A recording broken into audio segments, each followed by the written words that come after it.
Let's talk about Jaxson Dart. It's a big win for you, Connor. Yeah, not a lot of guys threw, not a lot of the top guys threw, but Jaxson Dart, he threw well at the Senior Bowl and he threw well at the Combine. And that matters in this environment when not a lot of guys want to go out there and obviously do that in an uncontrolled environment. So just the touch he throws with really helped him. And then another one, because this guy didn't do anything, although if he ran, he would have lit up the track. Matthew kind of hinted at this, Jalen Milroe.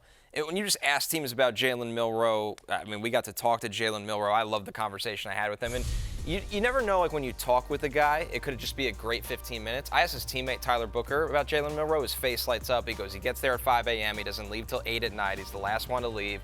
And Milroe's a guy that when you draft a developmental quarterback on day 2, you want to make sure they're going to put in all the effort to reach their potential. 120% you get from Jalen Milroe every time. So teams love him.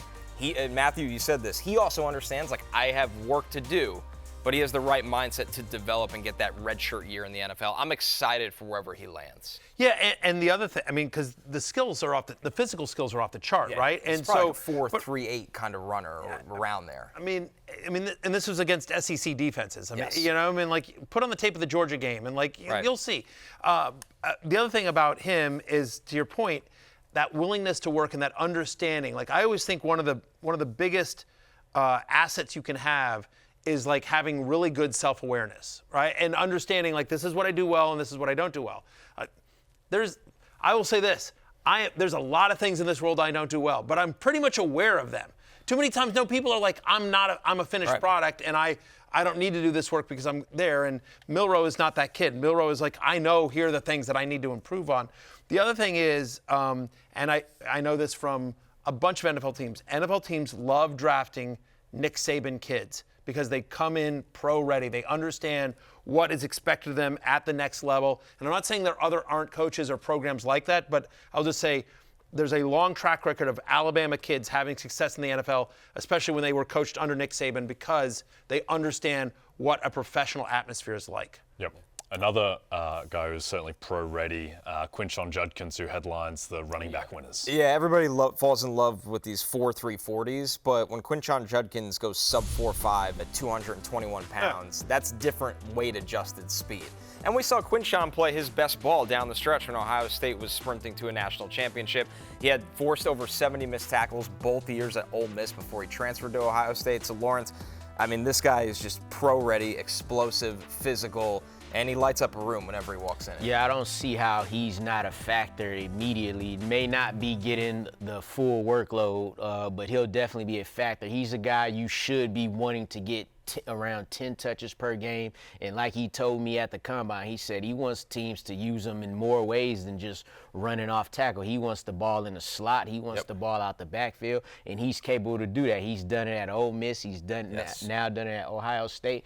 All his Combine did was kind of show us in every way that he exhibits explosiveness, especially to that second level. Without a doubt. Two guys that are more value plays at running back, but I think help themselves. Bashal Tutin is somebody that at 5'9", 206 pounds, he runs a 4.3 240, 40.5-inch vertical. I got to see him at the Senior Bowl in pass catching drills, and I thought he stole the show. Just very smooth route runner, knows how to get open. R.J. Harvey from UCF, he's smaller, but he clocked that 4.4 40 in the 38-inch vertical. I think his vision needs work. He bounces a lot of runs outside, but he could play in space. So this running back class, Jay, has a lot of depth in it. Hey, is there a NFL comp? Because I think everyone's familiar with Judkins, but Harvey and Tutin, I don't know if they're necessarily household names yet. Is there an NFL comp for these guys? Not there yet. I'll use this month to do that, kind of go through the data and match it with different players, because I don't want to, call them a name that is like, right.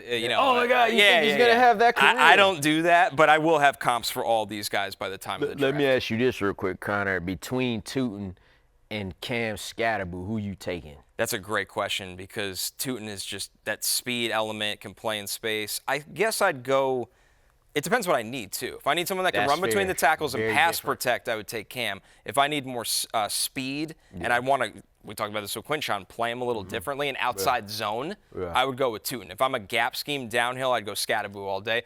They're probably going to be drafted in a very similar range, so that's a great one-for-one. Some Cam Yeah. Yeah, physical. Okay. A couple wide receiver winners that you spoke to, Lawrence out in Indy, Jaden Higgins and Jalen Knoll. Yeah, Jaden Higgins and Jalen O, both two guys that complement each other well in college. Jaden Higgins, right, kind of on the outside, he dominates there. If you look at where he caught all his touchdowns, he was already in the end zone. So he's a big end zone target. Noah, he's a slot receiver, but as you can see his combine numbers, 4.3, 940, 41.5-inch vertical and 11.2 broad jump. So yes, while he is a slot receiver, he's the type of guy that'll get in the slot, run the seam routes, run deep routes. So it's not your, 10 catches for 90 yards type of guy. He could take the top off the defense from the slot, and you really love both of these guys.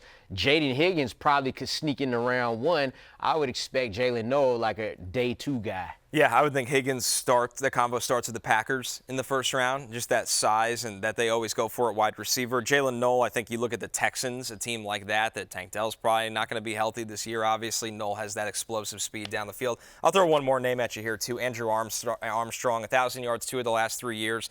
He did this in the SEC this year, 6'4", 202. When you run a 4.51 at 6'4", he's got build-up speed down the field.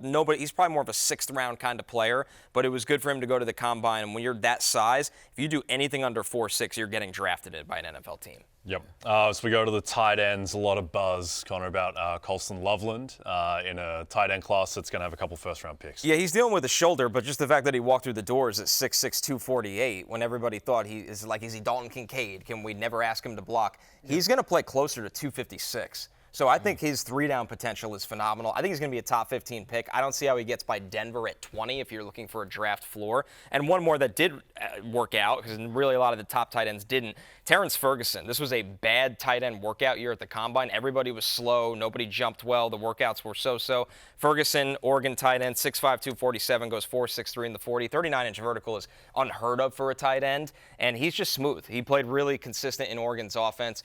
He had over 500 yards this year, but he's been a consistent red zone presence for them. He could block on the move, so I think Ferguson is a riser in this tight end group. Yep. Little tangent, but just because he said the name, I know, Matthew, you heard something about Dalton Kincaid out of the Combine.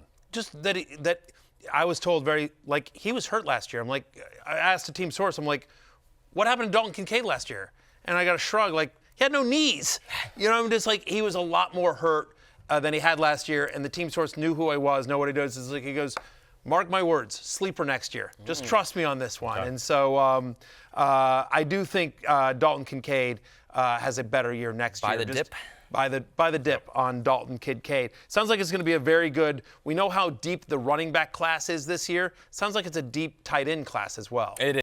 Hey, it's Matthew Berry from NBCSports.com and RotoWorld.com, and I want to thank you so much for watching whatever it is you just watched, or if nothing else, being too lazy to click out of the autoplay after this video started, after whatever it is you actually wanted to watch finished. But now that you're here, I'd like to take a moment here to ask you respectfully now, okay? I'm asking you respectfully to subscribe to the NFL on NBC YouTube channel. You'll get the latest RotoWorld fantasy news headlines, all sorts of great shows, including my own Fantasy Football Happy Hour. So go subscribe now. Again, I'm asking respectfully.